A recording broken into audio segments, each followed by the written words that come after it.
Good morning. Very warm welcome to today's webinar. As you can see, we're live from the studio. I hope you're all coping in the heat. We are in a small studio room, but we're doing all right, aren't we, Miranda? Live from a sauna. Live from It's a fine. sauna, There's worse yeah. places to be. Indeed, we're doing okay. So I'm Sarah, co-founder and research director at Cosmos, and I'm really pleased you've joined this session, a trauma-informed way of being. We're really looking forward to the conversation, aren't we, Miranda? Absolutely. So just a quick word on how this will run. So this will be more of a conversational rather than a presentation. So I'll just be kind of putting some questions to Miranda. We'll have a chat really, and then we've left some time at the end. So we've got a good 10 minutes or so at the end for questions. So as your questions pop up, please do just pop them into the chat, and then we'll come back to it at the end as well. So we'll be able to answer any questions that you have. We are recording this session, so if you do need to drop off, that's absolutely fine. The session will be shared afterwards. And I suppose just a gentle note as well before we start, we're obviously going to be talking about trauma and its impact on young people. We'll keep this really focused on practice and understanding rather than anything, graphic. But it's a topic that can obviously be sometimes triggering. So please do look after yourselves, step away if you need to. And there's absolutely no expectation that anyone shares anything personal as well. And then I suppose a little context as to why we're hosting this session. So this session is part of a wider national study that we're running, which is called Hidden Drivers of Choice. There's lots of information about that on our website. We have our lovely partners on that, the University of Hull, University of Wolverhampton and Buckinghamshire New University. So the study essentially looks beneath almost some of those more obvious reasons that students give us for their higher education decisions and also which university they choose. So the study is going to be looking more at the emotional and relational drivers as well, and the things that are maybe more hidden but can also determine when and where a student kind of feels able to go to university, particularly underrepresented students as well. And then one of the things that we're exploring is what role, if any, trauma and emotional readiness might play into those decisions that a student makes. And I suppose what we know from wider evidence, so we did write a white paper, I think it was last summer, The Invisible Barrier, and that's all around how trauma can kind of show up in education and decision making. But what we know from that is that experiences of trauma can actually affect how a person just generally makes decisions, which we'll be talking a little bit more about today. But what we don't know yet is what this study is designed to do is whether and how that plays out on when an underrepresented student or anyone who's experienced trauma, how that plays out in choosing where to go to university, or also, whether to go to university at all. So with that lens, we thought it was really essential for us to bring in somebody of Miranda's expertise to help us really understand this and just be, just have that expert eye on it when it comes to handling some of those trauma questions with students. So I'll introduce my guest properly now that I've set the context and let you guys know why we're doing what we're doing. So we've got Miranda Arieh, and she's a multi-award-winning motivational speaker, mental health educator, and trauma consultant as well. She is the founder of the pioneering Heroes program and its signature SAVE method, an approach to mental health and trauma recovery, which is grounded in her own lived experience. This is now being delivered through the NHS in Leeds, and it's also being rolled out across the UK. And some of you may have actually seen Miranda in national media. So she's appeared on the BBC's One Show, she's been on Channel 4, she's been on ITV News, she's presented for BBC Radio. So you're obviously very comfortable in the studio, Miranda. So Miranda, it's really lovely to have you here. Welcome. So before we dive in, I'll just let you say a hello to everybody. Tell everybody a little bit about how you describe what it is that you do. Thank you so much for the lovely welcome, Sarah, and it's so great to be here today with everyone. Thanks for joining us. And yeah, I mean, I do many things. I wear many hats alongside creating Heroes program, which stands for Healing, Education and Recovery of Emotional Strength, which is the group work program I've designed for mental health recovery in the NHS. I do a lot of public speaking on trauma, and I love going into organisations and working on projects such as with Cosmos, with yourselves, supporting that that lived experience eye and that trauma consultancy eye over the work that people do to make sure that everything remains trauma informed, embedded in trauma informed practice. I support and train many hundreds of practitioners, doctors, consultant psychiatrists, psychologists, to reception staff at GP surgeries every year, and in educational settings, to enable them to work in a really trauma-informed manner with people and honour how trauma impacts the well-being of people and the communication styles of people. Oh, brilliant. Thank you for that intro. So lots of rich, deep experience, lots of practical hands-on experience as well, which is great. So we're going into kind of some frameworks and some practical ways that people can be more trauma informed in their approach a little bit later on. So I'd love to start kind of with your story, because I know that your story has such a big part in this and what it is that you're doing now. So what pulled you into this work in the first place? And I suppose, you know, why is trauma something you've made your mission for, you know, to help people understand? Yeah, well, for me, it's a long road. You know, it started when I was very, very young. I had a lot of difficulties in my own home life. A lot of, you know, what I understand now as complex, prolonged trauma in childhood, which led to me running away from home repeatedly when I was in my early teens. Ended up getting put in foster care and then sectioned under the Mental Health Act because I was classed as a risk to myself, which on reflection I certainly was. I was harming myself quite badly at the age of 14, and I got sectioned under the Mental Health Act and ended up living in Hyroyd's adolescent psychiatric unit, which is a big unit in West Yorkshire here. And in there, what I really experienced was not what I would call trauma-informed care. You know, there was a lot that happened in there, restraint that was used and medication forced on us that's now banned for under 18-year-olds, and lots of punishment on our distress in there.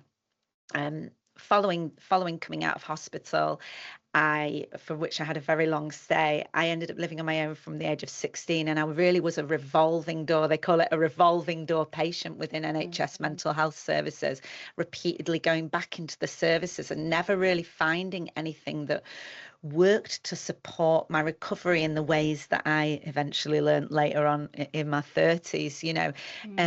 And through that direct experience, I really got a front row seat into the almost, I guess, medicalized model of mental health treatment.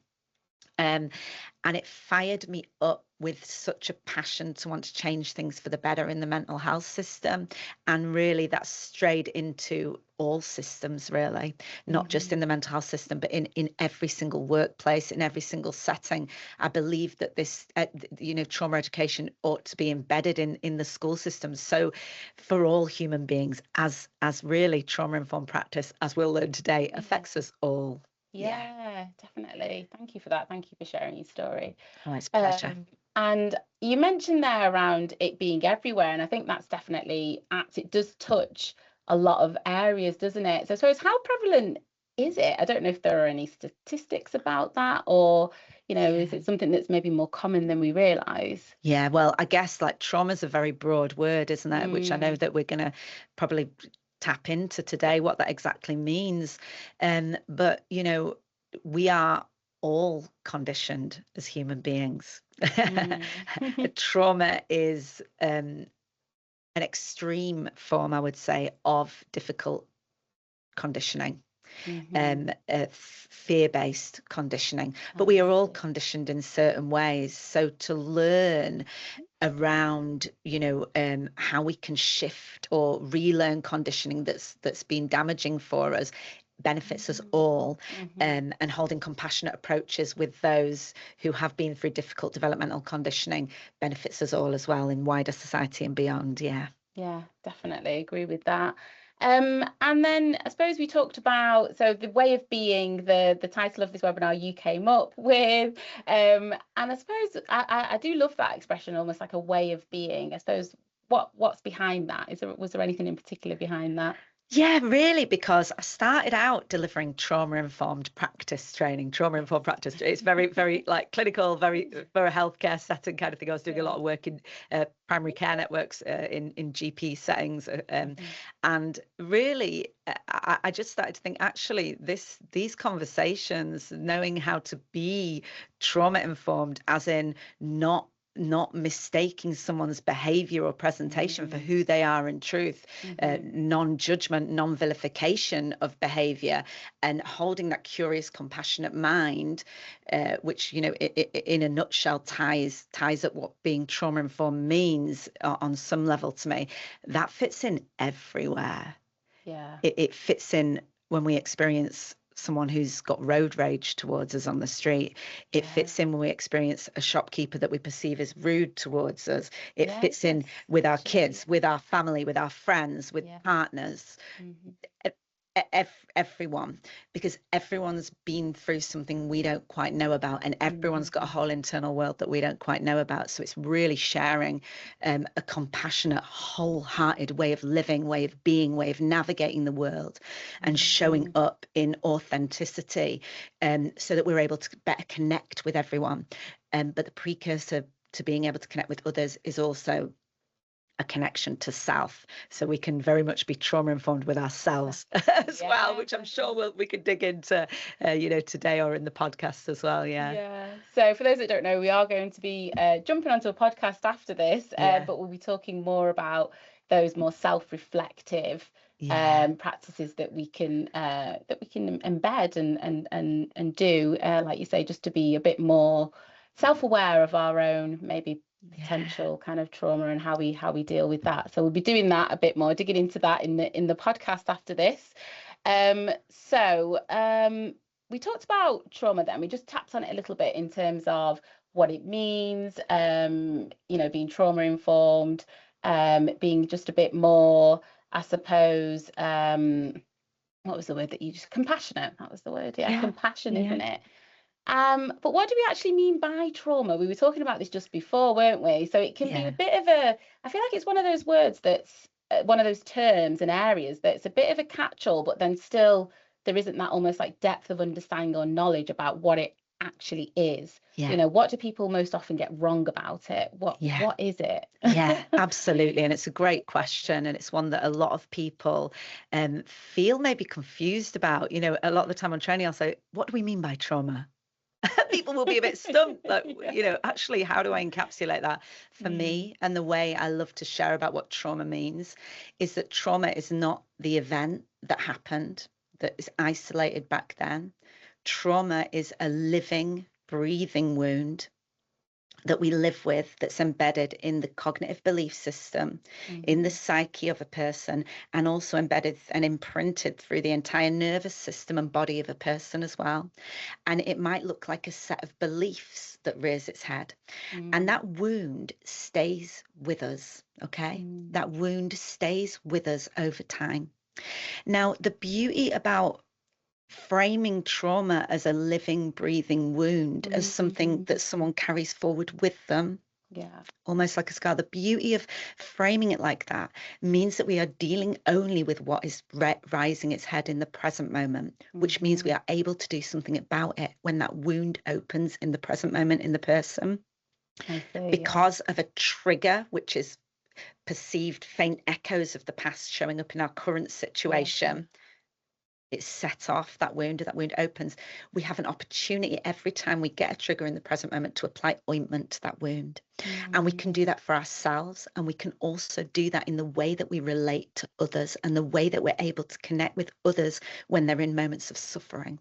Again, we are not mistaking a behavior for who someone is in truth.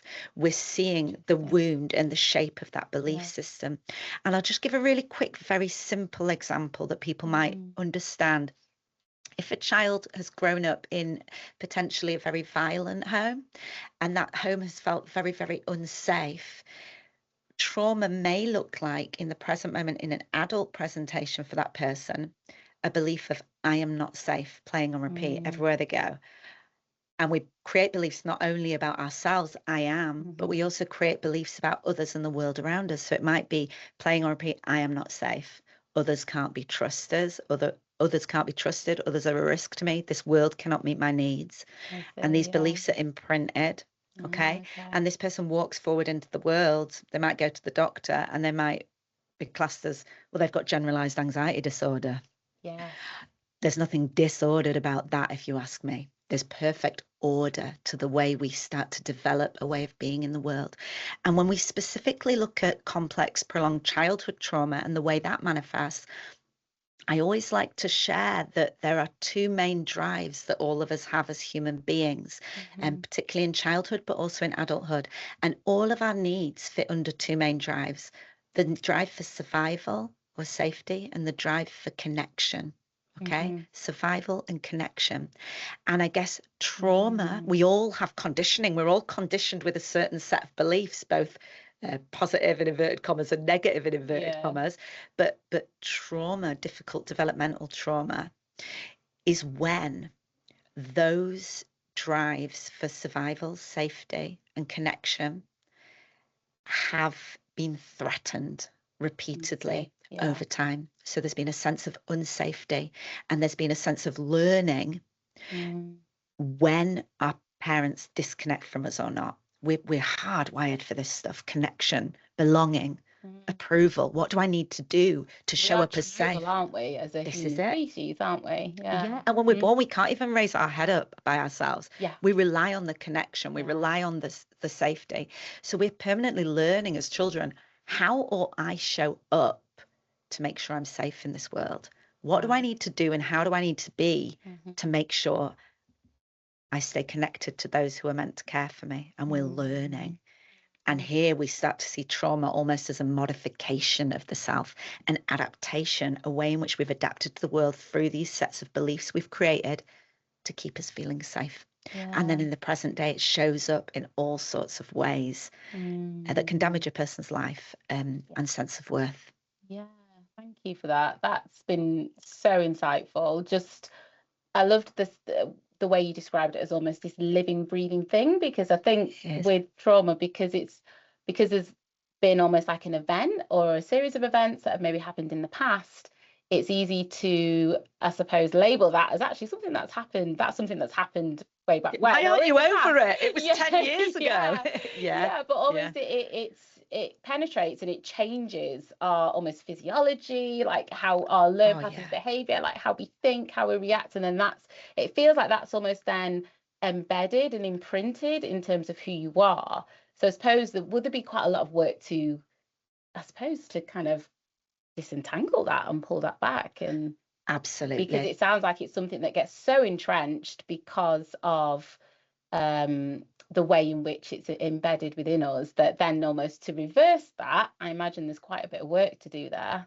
There really is. And the way that we like to work in Heroes and the way I love to work with people is not about repeatedly going into a room and regurgitating, this is what happened to me, this is what my dad did next, this is when this happened, and that's what happened next. And this, I don't like to work with people like that, because I know from personal experience that was quite re-traumatizing for me. The way I like to work with people is go, how is this showing up now? Let me get to know your wound. Let me get to know your belief system. Let's expose these beliefs you hold about yourself, the world, and others. And let's, above all else, expose your self-identity, the way you see yourself in this world. How do you see yourself, and how may we shift that identity so it's one where you step into a space of power and authenticity, rather than a shattered, ravaged nervous system where you've built a belief about who you are as weak or unsafe or not strong, or being targeted or rejectable or abandonable. How about let's work with that belief rather than just go over the past again and again and again and again and again. We go, let's see what we're dealing with now. And there we get some really big breakthroughs. And that's why I love to work with trauma in the present moment as a present wound. Framing, isn't it? It is. And I suppose, what's the difference between, a one-off traumatic event versus, prolonged ongoing adversity? Does it show up differently in people, or can it just have the same kind of impact? It does show up differently in people. And the interesting thing is, in someone who's been through complex childhood trauma, the way they will process a one-off event later in life is actually quite different to someone who hasn't been through prolonged childhood trauma. If someone has had attunement as a child and they've had what I like to call a ceiling put on when they're suffering, if their emotional experience have been received and held and comforted, that person will learn to self-regulate, and they may navigate the world in a different way. So if one-off things happen, they might deal with them in a very different way than someone who is very shattered with a belief system. Although we can grow great resilience through going through adverse events, and there is such thing as post-traumatic growth. There is certainly, I always like to touch on that. Don't you? Yeah. Post-traumatic growth, it's very powerful. But those one-off events, they can still embed in our lives in significant ways. We have people who've gone through natural disasters, car crashes, who are then terrified to drive again, programmed into the nerve system.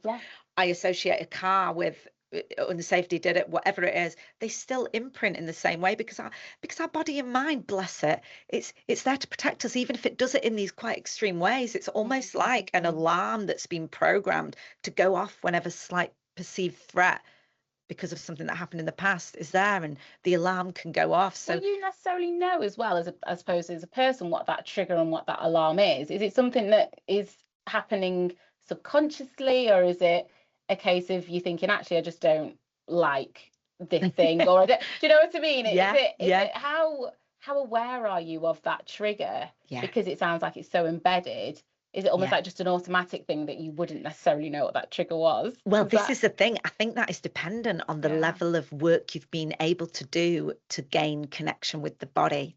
And what's really, really sad for people for the majority of people who've been through complex childhood trauma, is there's been a bit of a disconnection with the bodily experience that's gone on. So we just go, I'm really scared of that. I'm really scared of that. And we might not look at why. So really the work around supporting people to embody a true sense of like power, or, in choice, for example, like we've been discussing, it is around supporting them to reconnect to the bodily experience, so they can go, this is a fear I actually need to work on, and I am capable. When I'm actually terrified, I'm not. Or is it just something they don't like?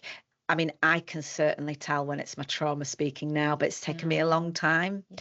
I would say the responses are more extreme, and they do come over in the body and the mind. It won't be as clear as how I've explained it as, I am not safe. Yes, that's Other people can't be trusted, whatever. It'll just be like, we'll just feel like, oh my God, so-and-so looked at me a certain way. Oh my God, nobody likes me. It won't be as clear as that. But this is why that self-understanding, that self-awareness, supporting people to come into contact with their own experiences, and for us being in contact with our own experiences as a precursor, is very, very important work.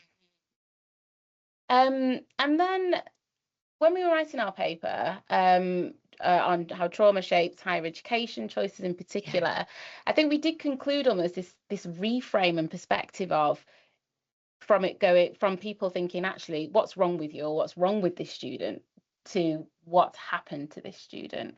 What does that kind of shift in perspective, I suppose, help us to do in a way? It helps us hold a curious mind, an open, non-judgmental, curious, compassionate mind, instead of a judgment, very binary, diagnostic, almost labeling, critical, punitive, vilifying mind.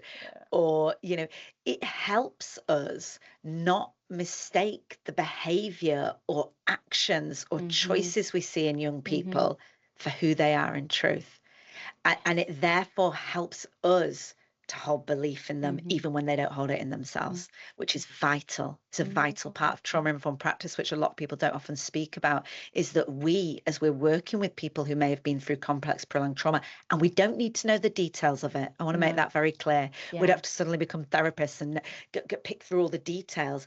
Again, it's about seeing the belief system now. We don't have to suddenly become like trauma, pick apart and deal with complex trauma.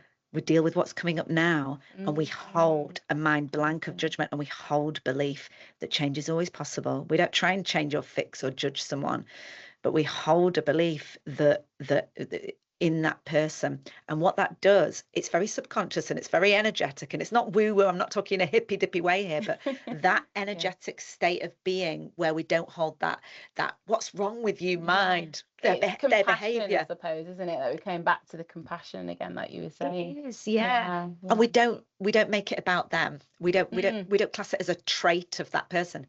They're rude. They're rude. We go, okay, there's something unsettled in this person. Let me see if I can be validating with this. Let me see if I can see the person behind this behaviour. Because I suppose that then changes how you respond to the person. Because if you're seeing somebody and they're showing up as possibly rude or aggressive or this, that and the other, that then I suppose will then almost trigger you into response to how to respond to them, and then you kind of get into this, don't you? And this is why self-regulation is really important. I mean, reconditioning work, or the work on addressing our own belief systems that limit us in life.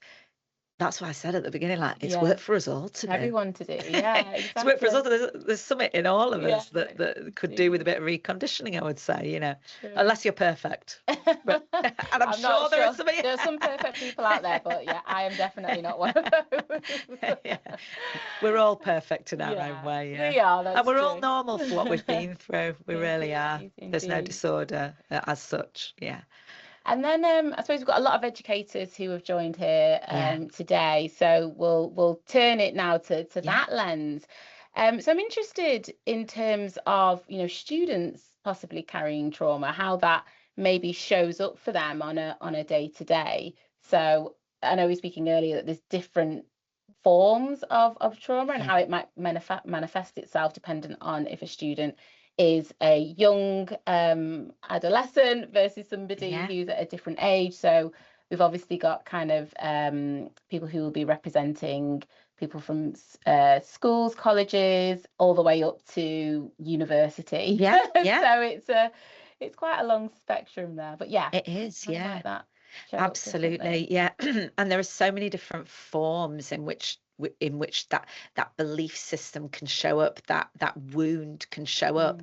And the ones that I always like to touch on, as everyone's probably heard of fight or flight. I've gone into fight or flight, but actually there are a lot more F's than just 4, but I'll go into the 4 main ones in the way that it can show up. There's fight, flight, freeze, fawn, and I guess we'll start with fight, and I'll try and just touch on these very briefly, but fight trauma response, we always imagine that it's like immense aggression or behavioral difficulties, disruption, maybe attitude, defense, needing to be right.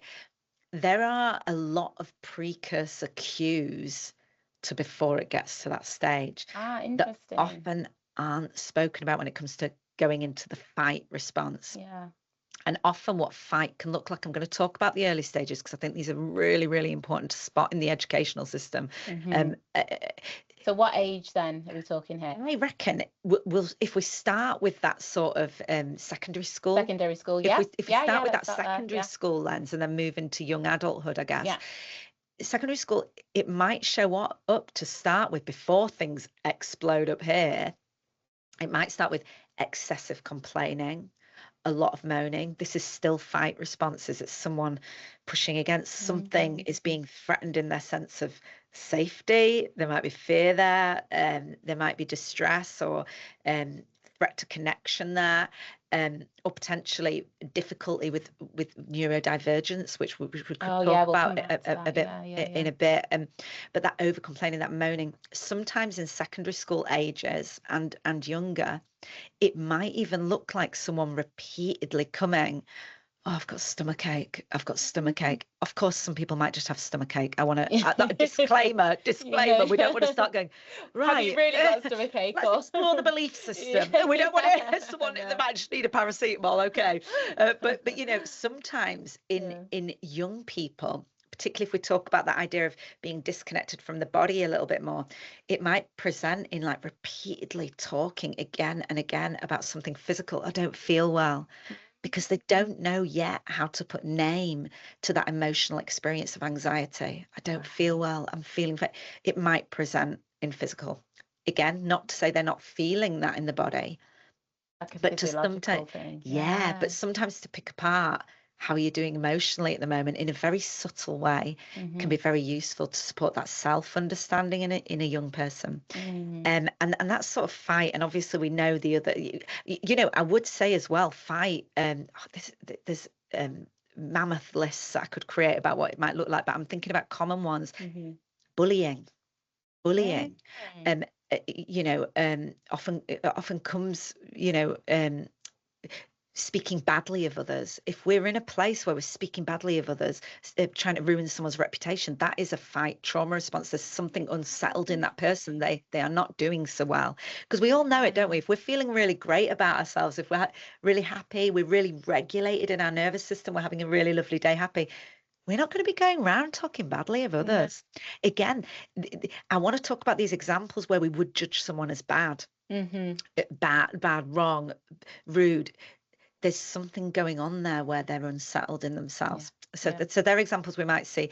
We also might see disengagement. We might see withdrawal. We might see zoning out, and we might see endless, like, trancing out states, which might be more of a freeze. We might see quitting. Quitting's an interesting one, because I think particularly in the education system, if somebody's trying to do something or maybe doesn't even start it in the first place, again, this was something that came out in our we wrote the paper, is that they might not even try because they already think that they might fail at it. So it's a huge one that is not seen. It's a flight trauma response a lot of the time. And I know this firsthand, because before I created Heroes, I had such a belief system set up about incapability and, didn't really have faith in myself. And I went to quit my job at the primary care network. It was in lockdown, because Heroes had started being really successful in the GP surgery I was running it in.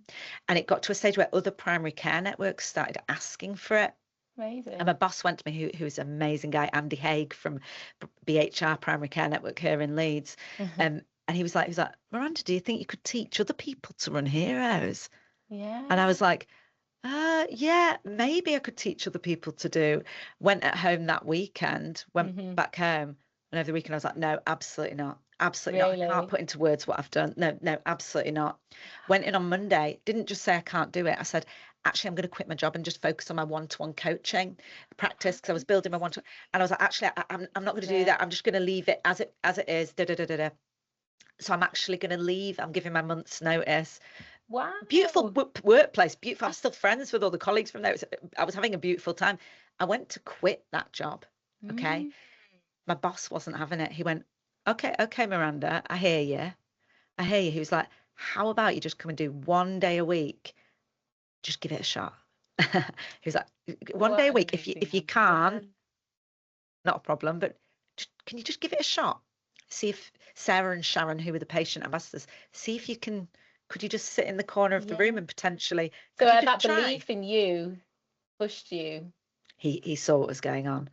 How interesting. I ended up writing 2 books. I've ended up writing a whole practitioner manual to train people to run Heroes. Currently got 23 facilitators I've trained up.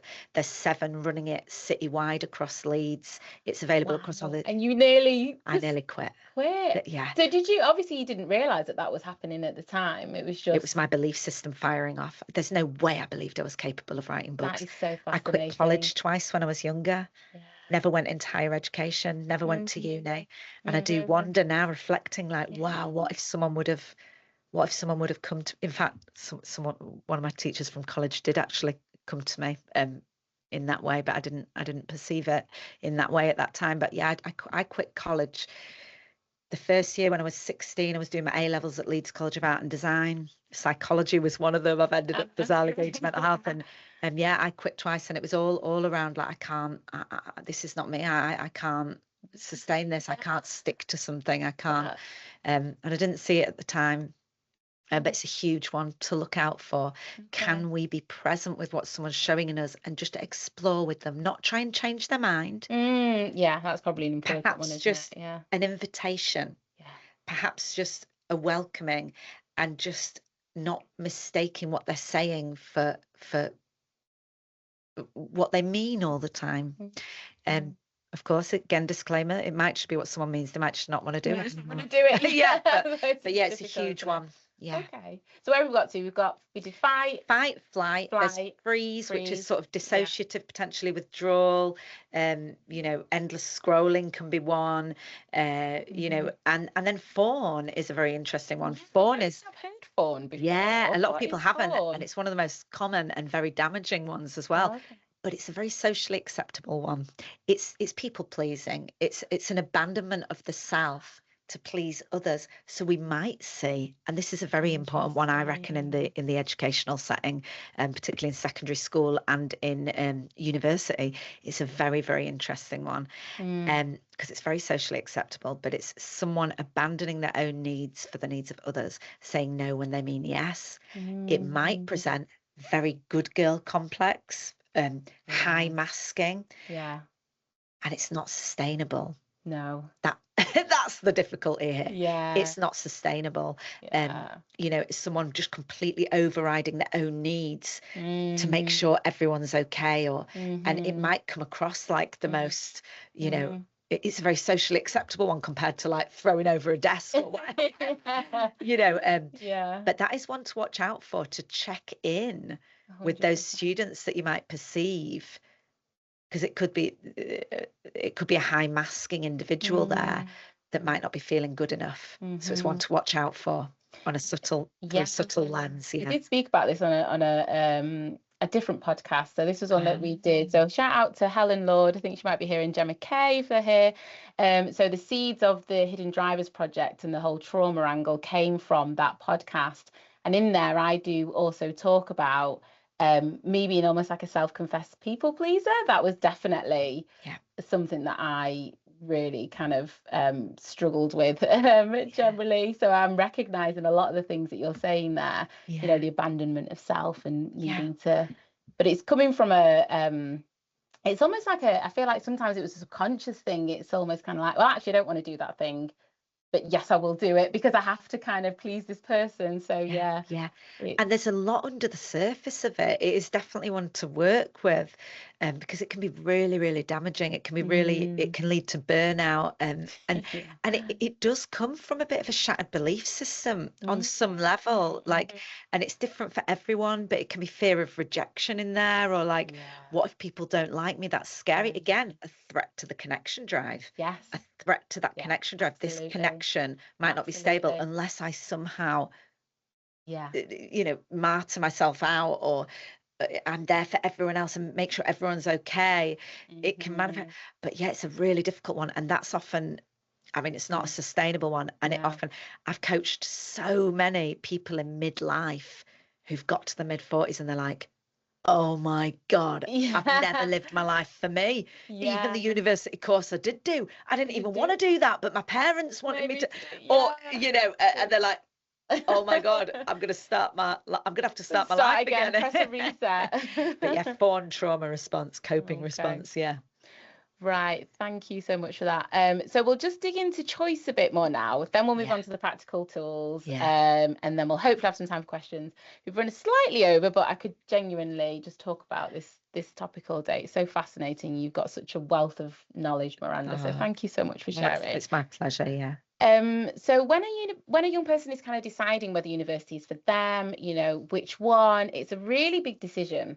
So when it comes to making those big decisions, what can kind of get in the way of that if somebody is living with or carrying some kind of trauma? Yeah, absolutely. So I'll try and sum this up in a way, again, referring back to that idea of the belief system. So we create beliefs about ourselves. We move forward into the world with a certain sense of self, and around worthiness. This is a big topic. If we have a sense of self-worth, which is here, hopefully you can see my hand on the screen. We might have a sense of self-worth, which is here. We are only really ever going to choose in alignment with that sense of worth. And this dictates all our life choices, I would say. We choose around about that sense of self-worth. So, or what we see is for us, or maybe what we've been role modeled, what we've seen, you know, people that we've looked up to do.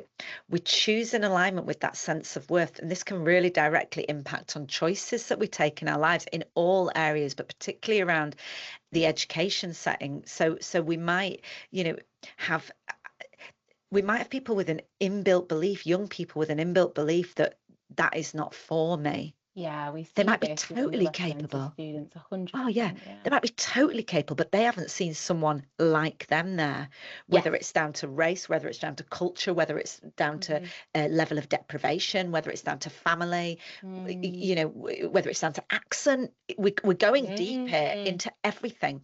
Again, hardwired for the sense of belonging, connection. Is this for me? We'll be asking. And am I worthy of this as well? And it's all in accordance with that belief system. So I guess that when we come to messaging that we share for the educational system, so for example, if we're promoting a course or an after school group in secondary school, or a university in and of itself, what should universities be kind of taking into account in that sense? Absolutely. So the language is extremely, extremely important. I would use as human language as possible. I would stray firmly away from academic language. I would obviously ensure photos are representative on a whole of a wide range of people. I think a lot of universities are getting very, very good at that visual, the picture. 100%. But if we don't have the picture with the right words, I would also always encourage that there is something within the language or shared about a course around levels of support or honouring. We are aware that this can be quite an anxiety provoking transition for people. We're aware of that. It's very validating. Someone feels met, someone feels seen when they're reading that literature. We're aware that this might be quite an anxiety provoking time. It might be an anxiety provoking tradition.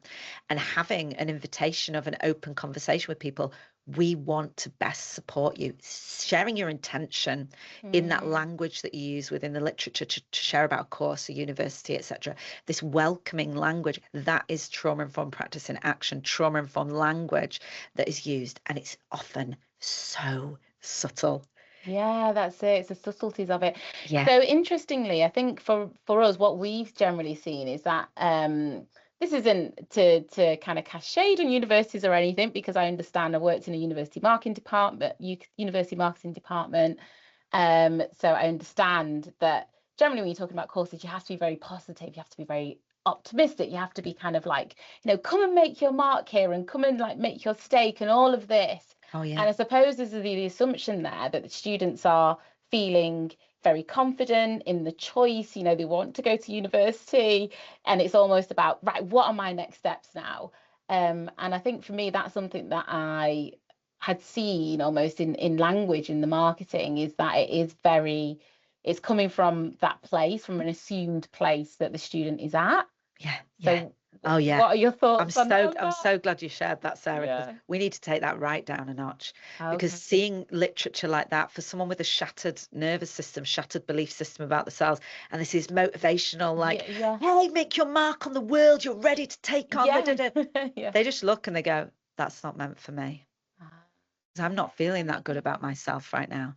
And I really want to see more people from areas of deprivation who've been through complex trauma going to these spaces of higher education, because it feels like we're just skimming the top somehow. And there is not equal choice there. And that language, I mean, even just you saying it, I get a picture of it and I think, that will snap a nervous system.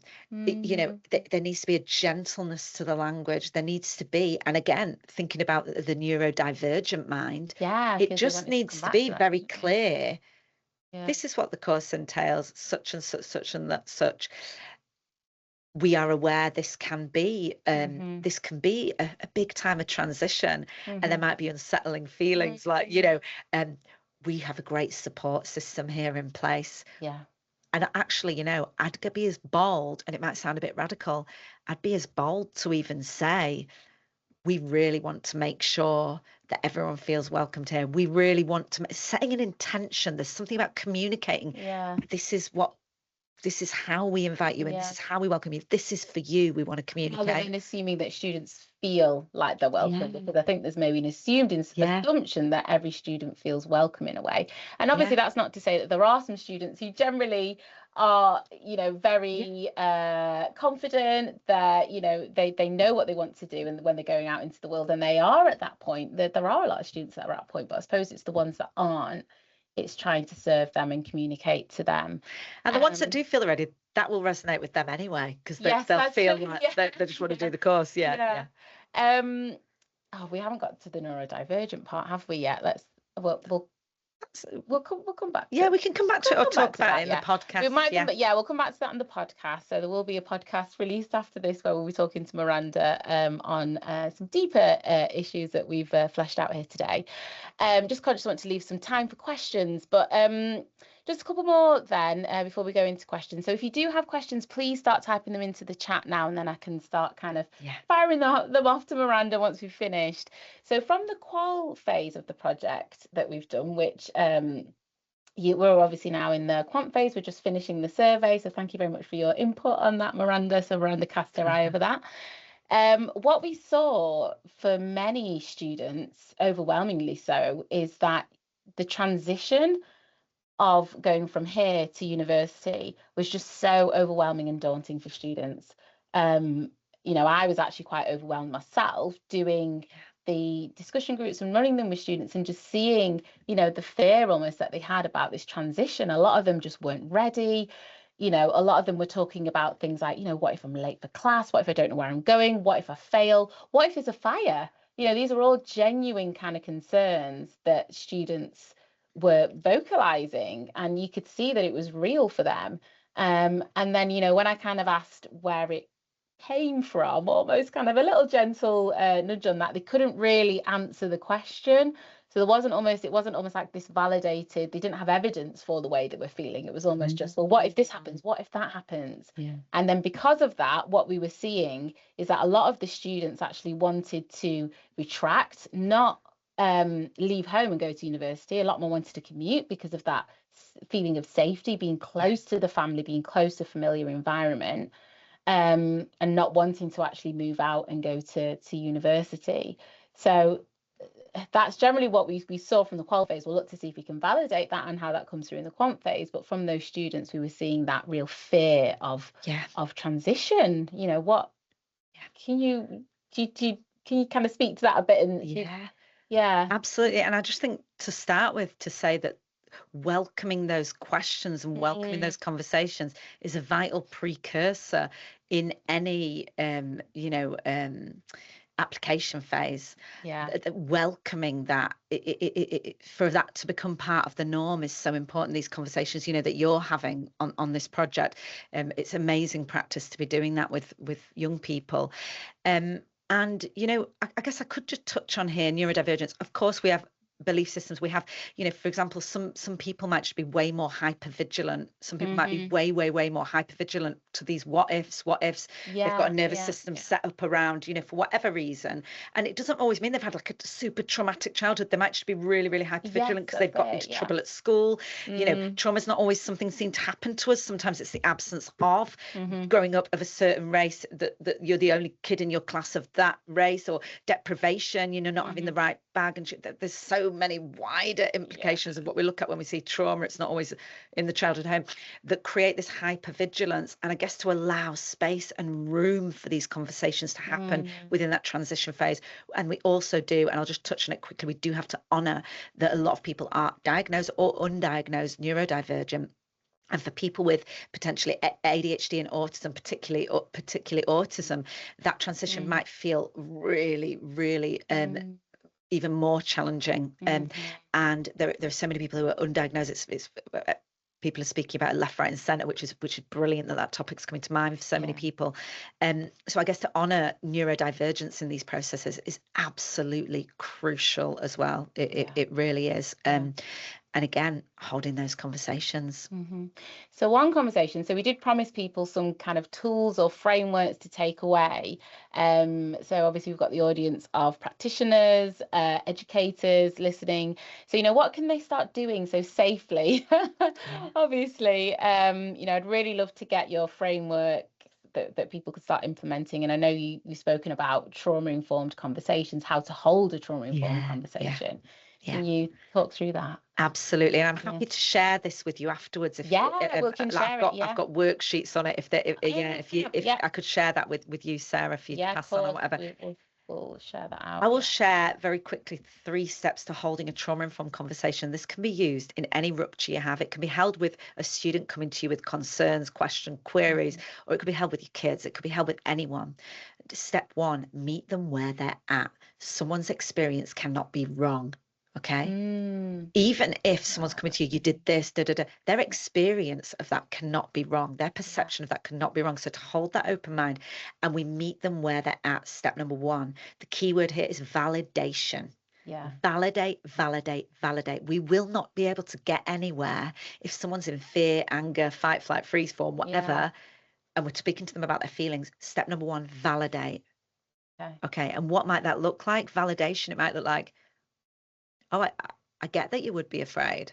Oh, I understand that you would be afraid from what you've explained. It does sound frightening.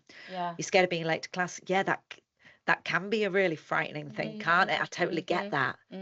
Validate, validate, validate. We are not there to fix, change, judge, or alter someone's experience. We are being with them in it. That is the key to unlock the second step, which is all around curiosity. Trying to understand a bit deeper, and there we might start asking questions. It depends what level of practitioner we are.